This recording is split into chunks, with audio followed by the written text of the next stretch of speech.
Halo semua. Apa kabar untuk hari ini? Semoga harimu selalu menyenangkan ya bro. Selamat datang di channel YouTube saya. Tolong dibantu subscribe, like dan share ya, supaya saya terus semangat bikin kontennya. Wakakakak. Reincarnation of the Strongest Sword God, Chapter 2271. Chapter 2271 Menara Rahasia Empat Dewa.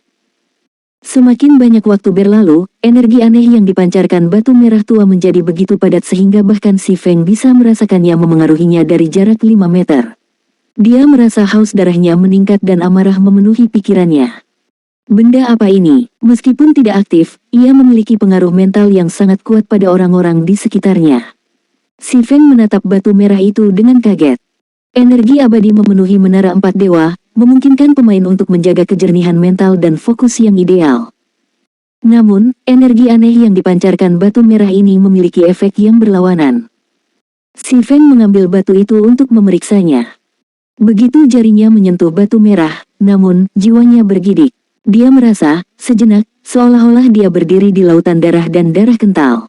Energi yang kuat dan keras menyerang tubuhnya, melemahkan efek energi abadi. Patahan jiwa yang terkontaminasi. Si Feng tercengang setelah memeriksa batu itu. Bagaimana ini mungkin? Batu merah tua itu adalah pecahan jiwa yang terkondensasi. Jiwa tidak berwujud di dunia nyata dan di domain God. Mencoba membuat jiwa menjadi nyata adalah proses yang sangat sulit. Biasanya, jiwa hanya bisa mengambil bentuk fisik dengan bantuan benda-benda suci. Ambil Soul Orb, sebuah fragmen dari Treasure of Illusion, misalnya. Itu bisa digunakan untuk menyerap sebagian dari jiwa pemain dan menggunakan jiwa yang dikumpulkan untuk membuat air jiwa. Fragmen sastra dewa kuno juga bisa menyerap jiwa makhluk setengah tiada untuk membuat jiwa essence. Namun, Soul Water dan Soul Essence secara signifikan lebih kecil dari batu merah seukuran kepalan tangan ini. Patahan jiwa terkontaminasi item khusus. Fragmen ini terdiri dari jiwa-jiwa yang terkondensasi dan kejam yang tak terhitung jumlahnya. Ini berisi kekuatan jiwa yang padat dan dapat digabungkan dengan jiwa makhluk apapun untuk mencapai kenaikan. Namun demikian, melakukan hal itu akan membuat target terkena efek yang sangat menindas. Fragmen ini hanya bisa ada di dalam menara empat dewa. Itu akan hilang saat meninggalkan menara. Tidak heran mengapa kaisar pendiri kekaisaran biji sangat haus darah. Jadi, itu karena hal ini. Si Feng menyadari kesadarannya setelah membaca deskripsi fragmen jiwa yang terkontaminasi. Jadi, peluang yang dirujuk semua orang adalah batu ini. Menara empat dewa bertanggung jawab atas munculnya Feng Hao dulu yang tak terhitung jumlahnya di domain dewa, termasuk para pendiri kekaisaran. Jiwa yang kuat dari individu-individu ini adalah bagian besar dari alasan mereka mendapatkan kekuatan untuk menjadi penguasa suatu negara. Bagaimanapun, jiwa adalah akar dari segalanya, termasuk para pemain. Jika jiwa pemain dimusnahkan, mereka harus memulai akun baru jika mereka ingin melanjutkan di domain God. Jika pemain bisa memperkuat jiwa mereka, mereka akan lebih mudah menguasai keterampilan, mantra, dan teknik bertarung. Fisik mereka juga akan meningkat. Ketika seseorang mendapatkan tingkat baru di domain God, jiwa mereka naik. Jika jiwa seseorang naik dengan cara lain, mereka akan meningkat dalam semua aspek. Dan sekarang, si Feng mengetahui bahwa fragmen jiwa yang dapat membantu jiwa seseorang naik secara paksa, jatuh di menara empat dewa. Orang dapat dengan mudah membayangkan betapa besar peluang ini. Tidak heran mengapa bahkan pemain peringkat dewa tingkat 6 berjuang untuk memasuki menara. Menyerap jiwa kekerasan seperti itu kemungkinan akan menjadi tantangan besar bagi para pemain. Menyerap terlalu banyak fragmen jiwa yang terkontaminasi ini sepertinya tidak mungkin. Si Feng menatap batu merah di tangannya dengan ekspresi kecewa. Dia hanya memegang fragmen jiwa yang terkontaminasi, namun itu memiliki efek yang sangat kuat pada kondisi mentalnya. Apalagi itu dikelilingi oleh energi abadi. Efeknya kemungkinan akan berkali-kali lebih kuat di dunia luar. Si Feng bahkan tidak bisa membayangkan apa yang akan terjadi jika dia menyerap benda ini. Dia memperkirakan bahwa menyerap 2 fragmen jiwa yang terkontaminasi akan menjadi batasnya. Lebih dari itu, dan itu akan mempengaruhi kondisi mentalnya. Tentu saja, batasnya hanya serendah ini karena dia adalah pemain tingkat 2. Dia mungkin bisa menyerap lebih banyak fragmen jiwa terkontaminasi saat dia naik tingkat. Rasanya seperti menambahkan garam ke air. Setelah air menjadi jenuh, tidak ada lagi garam yang larut. Dalam hal ini, energi kekerasan dalam fragmen jiwa yang terkontaminasi adalah garam, sedangkan jiwanya adalah air. Jika jiwanya tidak dapat menyerap energi kekerasan, kelebihannya akan memengaruhi pikirannya. Tiba-tiba, si Feng punya ide. Itu terlalu berisiko untuk menyerap energi kekerasan, tapi batu merah itu sendiri adalah esensi jiwa yang terkondensasi. Dia mungkin hanya bisa menyerap kekuatan jiwa dalam fragmen dengan mengandalkan fragmen sastra Dewa Kuno. Skill penyerapan jiwa fragmen sastra Dewa Kuno menyerap kekuatan jiwa makhluk setengah tiada, hanya mengacu pada monster ketika HP mereka mencapai 0. Saat boneka menghilang, tubuh fisik mereka tidak lagi melindungi jiwa mereka, dan jiwa dapat berkelana. Dalam keadaan ini, fragmen sastra Dewa Kuno kemudian bisa menyerap jiwa. Fragmen jiwa adalah bentuk padat dari jiwa-jiwa yang berkeliaran ini. Si Feng kemudian menarik fragmen sastra Dewa Kuno dari tasnya untuk bereksperimen. Jika eksperimennya gagal, biarkan saja. Jika berhasil, bagaimanapun, dia akan mendapatkan jackpot. Bagaimanapun, fragmen sastra Dewa Kuno dapat memperkuat jiwa makhluk tanpa efek samping. Dia menjadi gugup saat dia menggunakan penyerapan jiwa pada fragmen jiwa yang terkontaminasi. Fragmen sastra Dewa Kuno mulai bersinar, dan energi kekerasan dalam fragmen jiwa yang terkontaminasi menyala seolah-olah itu mencoba untuk melawan kekuatan fragmen sastra. Namun, fragmen sastra telah dibuat dengan hati-hati oleh Dewa Kuno, bagaimana mungkin jiwa-jiwa yang kejam bisa melawan? Batu merah seukuran kepalan tangan berubah menjadi debu di tangan si Feng dalam waktu kurang dari 5 detik, dan si Feng telah memperoleh setetes Soul Essence. Hebat, si Feng bersukacita atas hasilnya. Mengondensasi esensi jiwa sangat sulit. Pertama, dia harus memilih monster yang memenuhi persyaratan level minimum. Penyerapan jiwa tidak akan berfungsi pada monster yang levelnya lebih rendah darinya.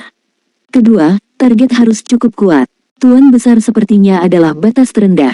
Mempertimbangkan bahwa dia belum mencapai level 90 ketika dia memburu level 102 Great Lord memberi peringkat Skeleton General, dia menduga bahwa bahkan jiwa dari level 100 Great Lord tidak akan menghasilkan Soul Essence setelah dia mencapai level 100. Minimal, dia harus menargetkan level 100 Grand Lord. Selain itu, penyerapan jiwa memiliki cooldown 6 jam. Tidak ada gunanya dia leveling satu demi satu bos, dan dia tidak punya waktu luang untuk memburu bos yang kuat setiap 6 jam. Namun, dia saat ini terjebak di Menara Empat Dewa dan tidak ada yang lebih baik untuk dilakukan. Jadi, dia mungkin juga menggunakan kesempatan ini untuk mengumpulkan Soul Essence. Selain itu, dia tidak bisa mengambil fragmen jiwa yang terkontaminasi di luar Menara Empat Dewa. Itu adalah berita bagus bahwa dia bisa menggunakan fragmen sastra Dewa Kuno untuk mengubah fragmen jiwa yang terkontaminasi menjadi bentuk yang bisa dia bawa bersamanya ketika dia pergi. Setelah itu, si Feng melanjutkan melalui uji coba menara, mengumpulkan Bloodline Power dan menimbun Soul Essence. Karena EXP yang murah hati yang diberikan monster ini, dia naik level lebih cepat daripada saat dia leveling di tempat lain. Untungnya, uji coba ini, yang akan menantang pemain tier 2 normal, bukanlah masalah bagi si Feng. Hidupnya di Menara Empat Dewa sebenarnya cukup santai. Begitu dia membersihkan lantai, dia beristirahat selama sehari dan kembali ke dunia nyata untuk memeriksa situasi Zero Wing. Namun, begitu dia mencapai lantai 3, dia merasa persidangannya agak menantang. Tidak hanya makhluk garis darah monster di lantai 3, tetapi mereka juga memiliki peringkat yang lebih tinggi daripada yang ada di lantai 2. Percobaan pertama saja menugaskan si Feng untuk membegal 900 pemimpin tinggi dengan level yang sama. Bahkan pakar puncak pun membutuhkan waktu lama untuk menyelesaikan tugas. Membegal semua 900 akan sama sekali tidak mungkin dalam 3 hari.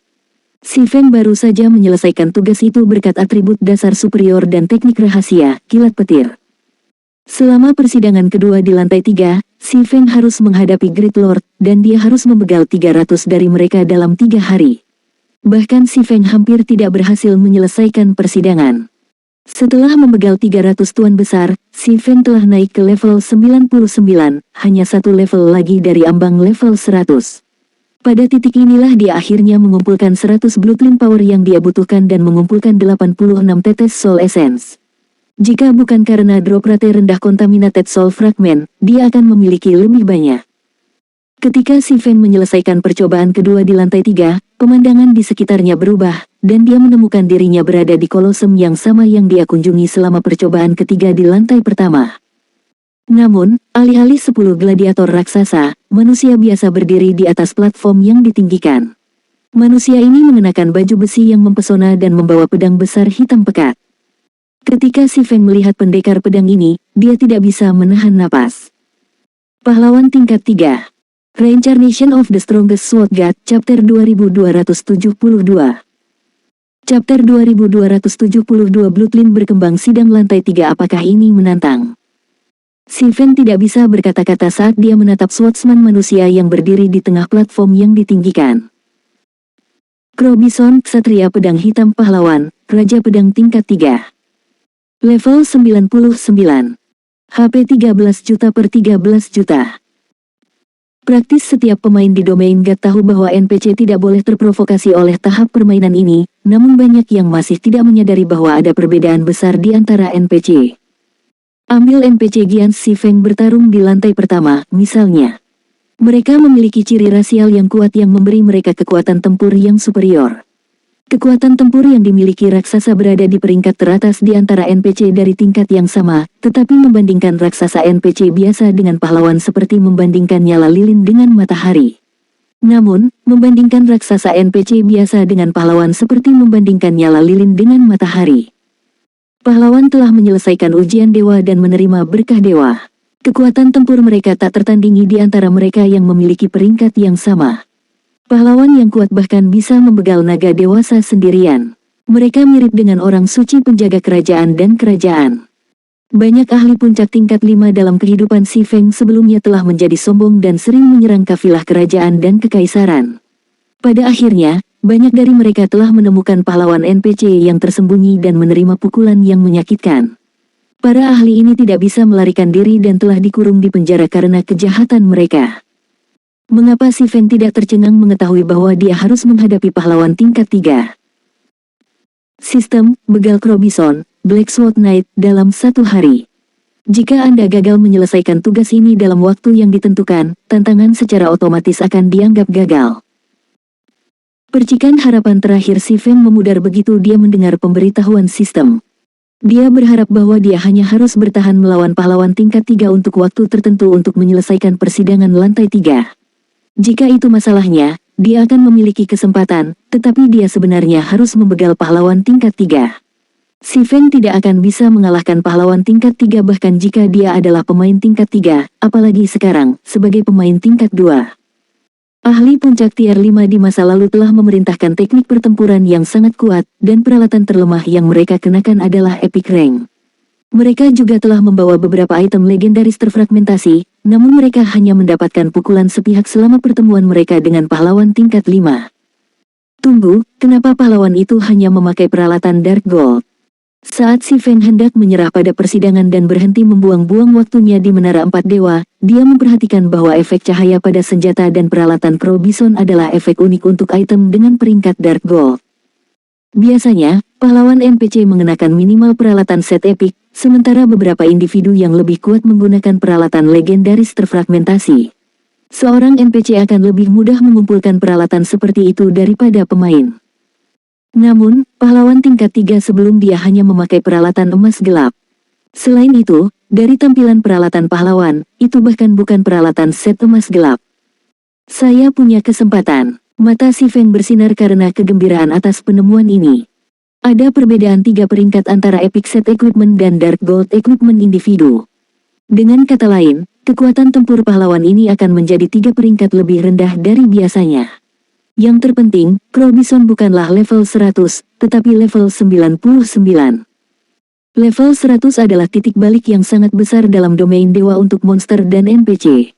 Sampai monster dan NPC mencapai ambang itu, mereka akan dibatasi oleh sistem, hanya mampu menunjukkan sebagian dari kekuatan penuh mereka. Karenanya, Si Feng masih memiliki kesempatan untuk menyelesaikan persidangan. Mempertimbangkan situasinya, Si Feng dengan cepat menenangkan dirinya dan melangkah ke peron. Saya menyarankan Anda untuk kembali, petualang muda. Kamu tidak cukup kuat untuk mengalahkanku, kata Crow Bison. Bagaimana saya tahu itu tanpa mencoba? Si Feng membalas. Kalau begitu, aku tidak punya pilihan selain menghapusmu sendiri. Crow Bison menyatakan, menghunus pedang hitam pekat dari punggungnya. Intensitas auranya meroket saat dia menyerang Si Feng. Crow Bison sangat cepat, dan di tengah-tengah, ia terbagi menjadi 6 klon yang tidak mungkin dibedakan. Benar saja, dia akan mengeksekusi semua keterampilan dan mantra dengan tingkat penyelesaian 100%. Si Feng sama sekali tidak terkejut melihat 6 pahlawan menyerang dia. Langkah yang baru saja digunakan Crow Bison adalah skill tier 3 kelas Swordsman, Sword Phantom. Biasanya, keterampilan hanya memungkinkan pengguna untuk membagi menjadi 4 salinan, tetapi satu akan mendapatkan 2 lagi jika mereka mencapai tingkat penyelesaian 100%. Tidak hanya doppelganger tambahan ini akan semakin membingungkan musuh, tetapi keenamnya juga salinan fisik. Tentu saja, si Feng tidak akan menerima serangan Crow Bison dengan berbaring. Dia segera mengacungkan Killing Ray. Pedang bayangan. Berkat pelatihannya yang tak henti-hentinya, si Feng sekarang dapat mengeksekusi Shadow Blade dengan tingkat penyelesaian 103%. Hasilnya, jumlah lampu pedang yang dia panggil meningkat dari 10 menjadi 12. Meskipun Crow Bison adalah pahlawan tingkat 3, atribut dasarnya hanya sedikit lebih tinggi daripada Tuan Besar tipe kekuatan karena keterbatasan peralatannya. Sementara itu, kekuatan Shadow Blade telah meningkat dengan tingkat penyelesaian 103%. Sekarang, satu pedang cahaya memiliki kekuatan yang cukup untuk menyaingi pahlawan NPC ini. Namun, 6 doppelganger Crow Bison mengubah gerak kaki mereka dan dengan tangkas menghindari semua 12 serangan seperti kucing yang gesit tepat saat lampu pedang si Feng hendak menghantamnya. Tanpa jeda, NPC terus menuju si Feng. Penghindaran itu mengejutkan si Feng. Teknik pertarungan tingkat lanjut. Ke-6 doppelganger telah mengeksekusi teknik pertarungan tingkat lanjut secara bersamaan. Menghadapi begitu banyak musuh, si Feng tidak punya pilihan selain membela diri dengan transmigrasi pedang. Si Feng telah meningkatkan penggunaan transmigrasi pedang selama pelatihannya di Menara 4 Dewa juga. Sekarang, dia bisa menangkis 6 serangan simultan tanpa masalah. Namun, saat 2 serangan Swordsman akan bertabrakan, 6 serangan Crow Bison menyatu menjadi 2. Si Feng merasakan 2 kekuatan kuat menyerang bilahnya, serangan kombinasi yang mengandung begitu banyak kekuatan sehingga dia tidak bisa membelot. Dampaknya melemparkan si Feng lebih dari 10 yard saat dia kehilangan hampir 10.000 HP. Teknik pertempuran perunggu. Si Feng menatap pahlawan NPC tier 3 dengan kaget. Si Feng telah menggunakan teknik pertarungan pertahanan perunggu, namun dia belum bisa menangkis serangan Crow Bison. Apalagi, dia telah menerima damage dari upaya itu. Dia hanya bisa berasumsi bahwa ini karena teknik pertempuran ofensif Crow Bison adalah peringkat perunggu juga. Meskipun si Feng tahu bahwa pahlawan NPC sangat kuat, tak tertandingi di antara mereka yang berada di tingkat yang sama, dia tidak mengharapkan mereka menjadi sekuat ini. Tidak heran mengapa Crow Bison dapat menunjukkan 100% kekuatan tempurnya jika pahlawan NPC dapat dengan santai mengeksekusi teknik pertempuran perunggu dan lanjutan. Bahkan seorang ahli domain realm tidak bisa mencapai prestasi seperti itu. Sebelum si Feng bisa menenangkan diri, tubuh utama Crow Bison berubah menjadi seberkas cahaya hitam pekat, tiba di depan lawannya hampir seketika. Keterampilan tingkat 3, Slash Spasial. Biasanya, Spasial Slash hanya menghasilkan 1 serangan, namun di tangan Crow Bison, itu telah menghasilkan 3, masing-masing dengan kekuatan monster mitik. Sayangnya, si Feng tidak punya waktu untuk melakukan manuver pertahanan melawan kecepatan serangan ini. Alhasil, dia terpaksa mengaktifkan Defensive Blade. Si Feng menderita kekalahan dalam waktu kurang dari 1 menit karena kelemahannya dalam hal atribut dasar, keterampilan, dan standar tempur. Setelah kematiannya, dia secara otomatis respawn di bagian bawah platform yang ditinggikan. Kekuatan tempurnya mungkin 3 tingkat lebih rendah dari biasanya, tapi dia masih sangat kuat. Tidak heran mengapa sebagian besar ahli puncak di masa lalu melarikan diri dari pahlawan. Mendongak, si Feng tersenyum pahit pada Crow Bison. Tidak hanya Crow Bison yang mampu dengan mudah mengeksekusi teknik pertempuran perunggu, tetapi dia juga memiliki tingkat penyelesaian 100% dengan semua keterampilannya. Pemain tingkat 3 tidak punya harapan untuk mengalahkannya. Bahkan kekuatan tempur si Feng saat ini tidak sebanding dengan NPC pahlawan ini. Kekuatan tempur saya masih lebih lemah daripada miliknya, tetapi saya mungkin memiliki peluang menang jika saya bisa mendapatkan keunggulan atribut dasar. Setelah pertarungan pertama, si Feng menyadari bahwa perbedaan antara kekuatan mereka tidak sebesar yang dia duga. Tatapannya beralih ke panel atribut garis darah besi Frost. Frost Iron Bloodline telah meningkatkan kekuatanku secara drastis. Jika saya dapat meningkatkannya ke garis darah lanjutan, atribut saya akan naik lebih tinggi.